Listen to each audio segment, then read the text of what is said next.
Ms. Greene, you're familiar with social media, right? Yes. And that's a form of communication, right? Yes. You know what Facebook is and Twitter, right? Yes. You use those as an important form of communication in your work. Yes. You post messages on Facebook, right? I post statements, messages, yes. Videos also, right? Yes. And you also respond and react to other people's comments when they're posted on Facebook or Twitter, right? Yes. And you do that as a way to get your political views out into the world. It's my freedom of speech to do so. I agree. And you've been very successful at using social media to get your views out into the world, right? I would say that's an opinion. Well, I'm asking your opinion. You've got hundreds of thousands of people who follow you on Twitter and Facebook, right? No, not really, because my personal Twitter account doesn't exist anymore. Before it was suspended by Twitter, you had hundreds of thousands of people following you on Facebook and Twitter, right? Yes. And by the way, the way Facebook and Twitter work, is my understanding, is they don't have to necessarily follow you to read what you have to say, right? I guess so. So it could be millions of people who have read the things that you have said on Facebook and Twitter over the years. I don't know that. But it could be. You would agree with that, right? No, I don't know that. Okay. I don't know how many people read or see what I post on social media. But what you post on social media is what you want people to know about your political beliefs, correct? Sure. Okay. You're not putting stuff up there as a joke, are you? Sometimes, yes. Well, we'll come back to that. And you use Facebook and Twitter to communicate with your constituents in the 14th Congressional District here in Georgia, right? Yes. So immediately after the 2020 election and through January 6th, and even beyond that, you issued a number of tweets and made statements on Twitter and Facebook about the election, right? Yes. You tweeted a whole lot of material about your views of what happened in the 2020 election. Yes. And the thrust of those tweets were that you felt that the election was stolen from the sitting president. I object. That is, You can ask the question, what is your opinion? What is, well, I also want to ask whether she communicated that opinion through. Well, let's do it that way, Your Honor. I take your point. Where are you going with this, counsel? I'm going to show the witness a number of her tweets, and I wanted to make sure that I understand the context of them, that's all. Well, she said she posts on Twitter. Right. And my question is whether she posts material that reflect the opinion that you have. Strike that. Ms. Greene, you had the opinion between November 2020 when the election happened and January 6th, 2021, that the election was stolen from President Trump. I object. Am I right about that? Ask you if you've got questions about specific documents or Okay. specific things. Go ahead. Let's not bandy around. Let's go to PX 2A, Ms. Wells, please.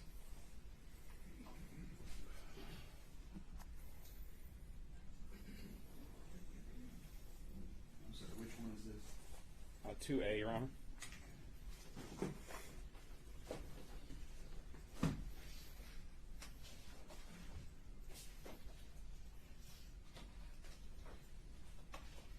Can you see that, Ms. Greene? Mm-hmm. And what we have here in 2A is a document. Well, I'll ask you, can you tell us, is this a statement that you posted on Twitter on December 3rd, 2020? Go ahead. Sure. Yes, ma'am? Yes. Yeah. And this is a statement where you talk about that you were looking for a senator to join yourself and Representative Mo Brooks to reject the fraudulent votes for Joe Biden and to keep the real Donald Trump in the White House, right? I object, Your Honor, to the can hear my objection. I'm waiting. I'm waiting with bated breath, Jim. All right. This violates her right of free speech. There's nothing in this statement that meets the Brandenburg test, even if speech could be considered, since it can't when we're dealing with engages, which is conduct, not speech. And it does not even meet the incitement test, which requires directed to inciting or producing imminent lawless action. Your Honor, we heard an That is hour of likely argument to- this morning on this. Hold on. Go ahead, Mr. Bob. Thank you, Your Honor. That is likely to incite or produce action in the quote. So it's objectionable. And to call her into account for her First Amendment free speech is unconstitutional. Mr. and Bob, I irrelevant. appreciate your argument, but that's argument. I'm going to allow the question. Go ahead, Mr. Shelley. When you sent out this, strike that, did you send out this tweet, Ms. Greene? Ms. Wells, could you put it back up? Yes. Okay.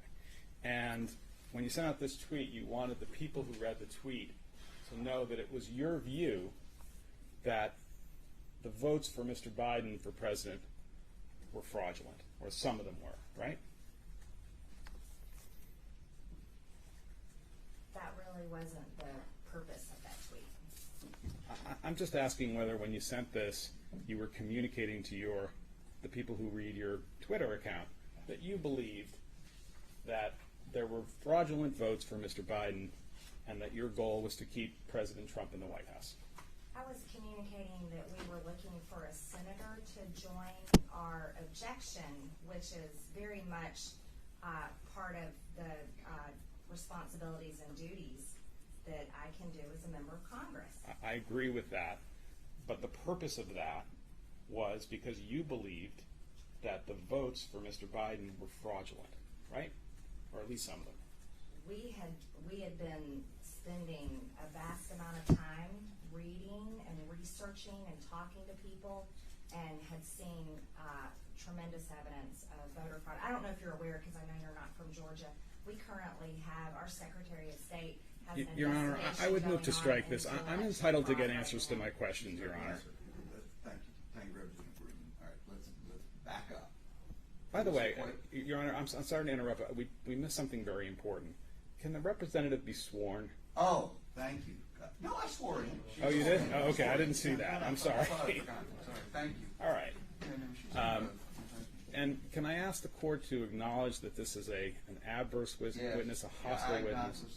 she's an Okay. adverse witness, And- and therefore cross-examined. Right. Even And- though she may it's on your case in chief, yes, I acknowledge. And I would ask the court to remind the witness that in this posture, she has to answer my questions. She can't give speeches. Is that fair? You're entitled to an answer to the question that is asked. She's You're not also entitled to make- explain her answer. You're not entitled to answers that are, to require her to answer when the question is objectionable, violates her First Amendment rights, is irrelevant to the charges that are being made, just to what? Fishing expedition, political theater, what is it? This is cross-examination. No, this is cross-examination. I'm entitled to a Let's- yes, no, or I can't answer Let's response. go ahead. Go ahead. Unless it's objectionable. You have a standing objection, Mr. Bob, to everything in the world. I want to question your witness. Let her Okay, testify. wait a minute, She's wait a doing minute, fine. Wait a minute. You're That's enough. instructing me- Stop. Mr. Bob, please sit down. Next question, Mr. Chairman. This is not theater. This is not an argument from the Supreme Court. This is an evidentiary hearing.